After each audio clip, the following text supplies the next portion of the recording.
We are now joined by Professor Krueger. She is Professor of International Economics at Johns Hopkins University and a speaker at this year's St. Gallen Symposium. Professor Krueger, thank you very much for joining us and for your time. Happy to be here.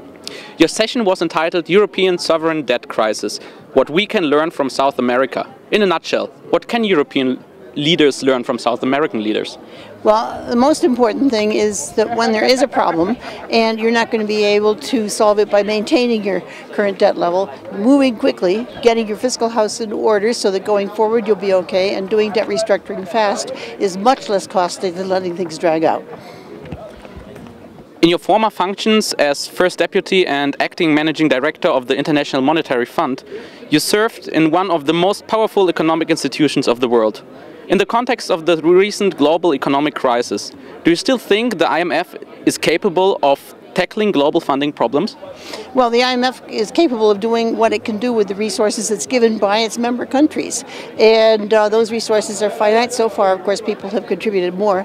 But whether they'll continue to do so is an interesting question. But certainly the IMF can contribute a lot.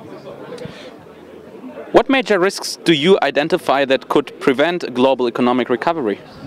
Well, certainly what's going on in Europe right now needs to be addressed, and it needs to be addressed in such a way that people are not quite as worried about it as they are currently, because that worry itself is a source of difficulty in the world economy. Going forward, of course, there's the issue of global imbalances, which is still there.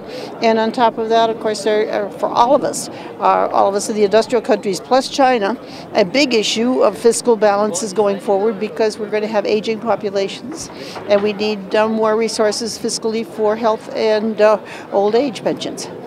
Professor Krueger, thank you very much for your time and enjoy your stay here at the St. Gallen Symposium. Thank you very much.